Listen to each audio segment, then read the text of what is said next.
Hello and good morning from Glasgow, the largest and probably my favourite city in Scotland, even if the weather could be a bit nicer today. You join me as I'm just making the walk through the downpour to Central Station. Today I'll be doing something I've wanted to do for quite some time, and catching a train to check out Wemyss Bay and its somewhat famous station. But first, I think we should get to Central Station and shelter from the fine Scottish weather. Glasgow Central is located in the southwest of the city centre and just to the north of the River Clyde. The station originally opened in 1879, with the current building dating back to the early 20th century. Nowadays, Central Station is the northern terminus of the West Coast Main Line and is Scotland's busiest railway station, serving over 30 million passengers per year prior to the pandemic. The main entrance brings you into the station's concourse. I've always been a big fan of this, with the lovely canopy and wooden shop fronts off to the side being very pleasing to the eye, and not to mention the old clock hanging over the centre of the concourse.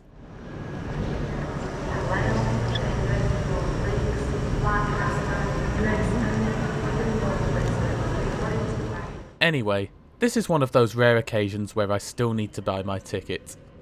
You'll find plenty of ticket machines off to the side. Alternatively, you can head to the ticket office, which is just to your right as you enter the station.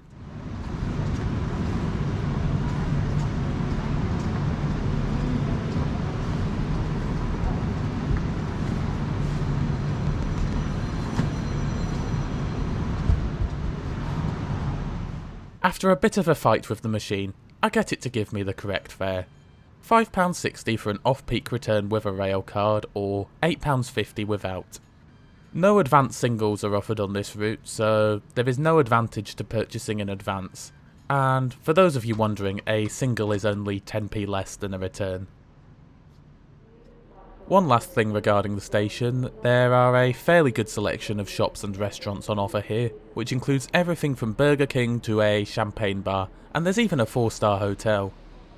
However, if you can't find what you need here, then Buchanan Street, which is one of the city's main shopping areas, is just a short walk away. The time soon comes to head through the gate line and onto the platform to board our train. The service we'll be catching today is the 11:57 to Wemyss Bay, which is operated by ScotRail. Most of the services between here and Wemyss Bay are operated by Class 380 Siemens D0 units, such as the one seen here, or older Class 318 and 320 EMUs, which date from the British Rail days. However, we won't be travelling aboard any of these today, as we're travelling on one of the couple of services on this route per day that are operated by the newer Class 385 units built by Hitachi, and here it is having just arrived from its inbound service now. These trains are part of Hitachi's A-Train family, which is the same group of trains that the Class 800 Intercity Express trains belong to. The Class 385s have a top speed of 100 miles per hour or 161 kilometers an hour. Each unit has either 3 or 4 coaches. Our unit today is the 3-coach variant, with only standard or second class seating offered. Note that some units also have first class accommodation available. As you'd expect from a short distance service, no seat reservations are offered on this train, so I'm free to sit wherever I like. For a commuter train, I thought that legroom was pretty good.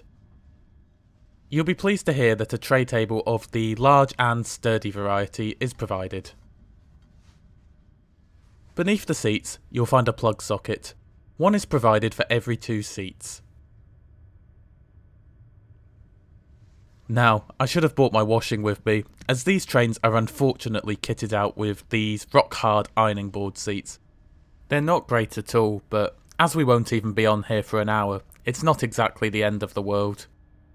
As the train is practically empty, I've moved to a bay of 4, partly so I can take advantage of the big fixed tables that these have access to, and partly as these seem to have much better window alignment than the airline-style seats.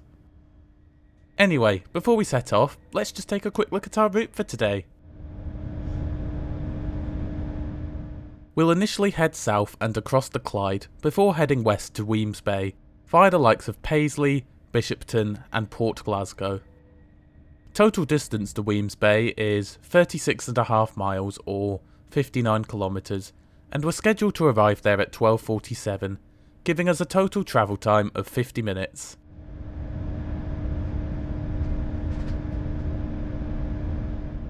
And we depart Central Station on time at just after 5 to 12.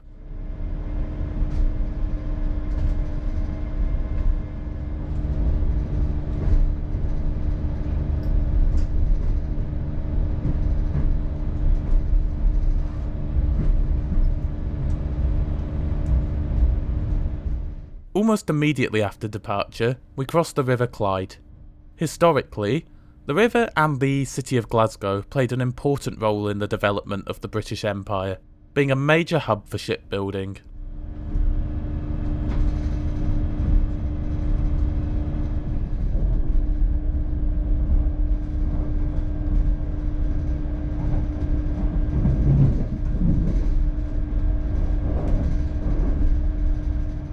As you might have expected, the interior of these trains is very similar to what you would find on the Class 800 family of trains, so yeah, it's unfortunately played with the obnoxiously bright lighting.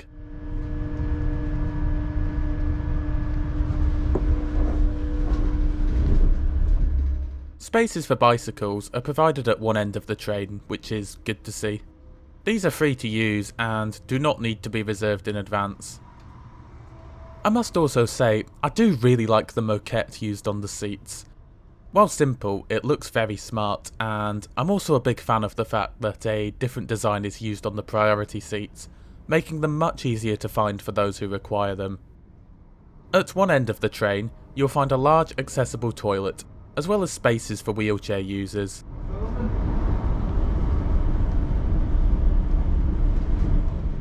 And as you'd expect, there are plenty of provisions for storing your luggage throughout the train.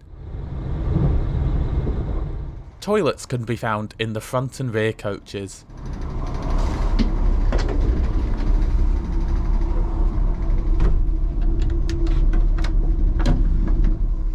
And I found them to be both clean and pretty well designed. They're basically identical to the ones you'll find on a Class 800.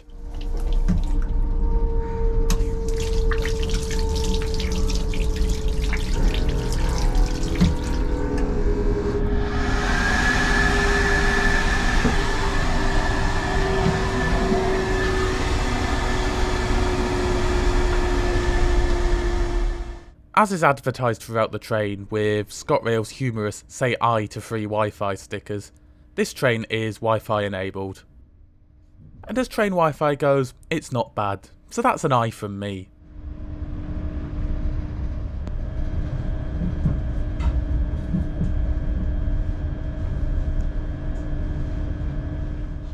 About 10 minutes after departing Glasgow, we arrive at our first calling point, Paisley Gilmour Street. You can change here for buses to nearby Glasgow Airport. As for the ride quality of these trains, well, I found it to be quite good, even when travelling at speed.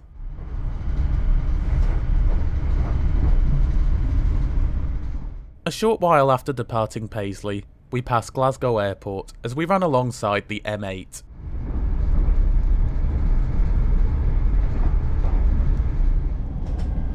Don't forget to take your belongings with you before you leave the train. A few minutes after passing the airport, we arrive at our next calling point, Bishopton. In 1949, the remains of what is thought to be a Roman fort were discovered just to the west of the village, and are thought to date from the 2nd century AD.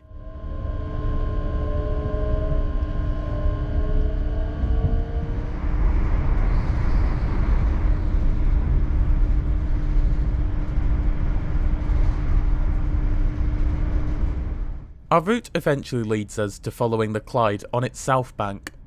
A railway line also runs on the north bank of the Clyde, and if you're curious to see what the view is like from the other side, check out my review of the West Highland Line in the top right corner of the screen now.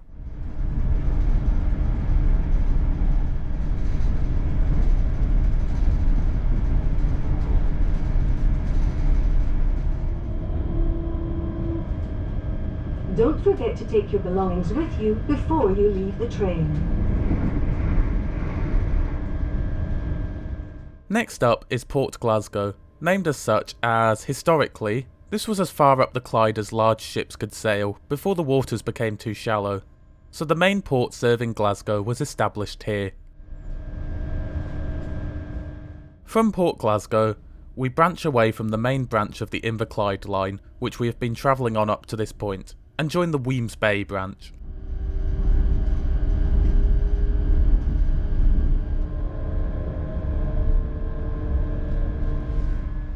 A few minutes later, we arrive at Whinhill, which is one of an impressive 8 railway stations serving the town of Greenock. We'll go on to call it another 2 ourselves in the form of Drumfrochar and Branchton. The next station is Drumfrochar.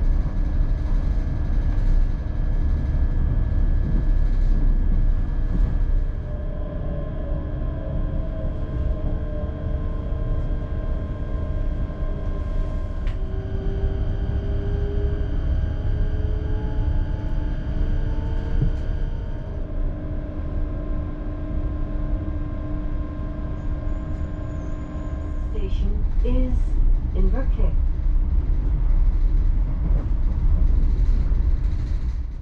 Eventually, we arrive at our final calling point of Inverkip.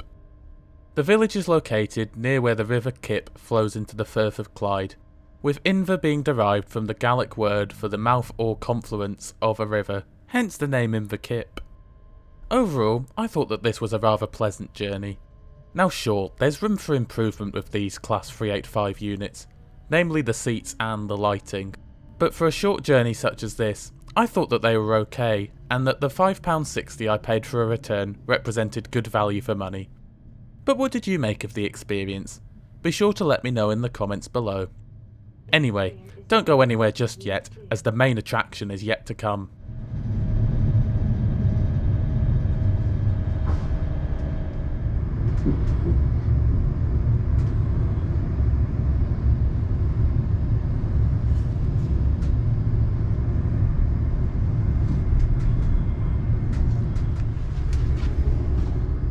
Welcome to Wemyss Bay's beautiful railway station, which dates all the way back to 1885, where we've arrived on time at 12:47. You can change here for ferries to Rothesay on the Isle of Bute.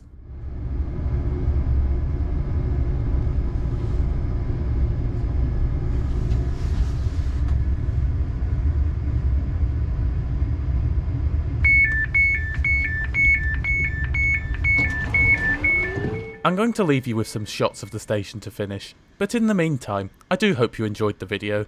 If you did, be sure to help us out by giving it a like. If you're new to the channel, then you're going to want to subscribe and enable notifications as I publish new trip reports every Monday and Friday. Thanks a lot for watching, and I'll see you on Monday.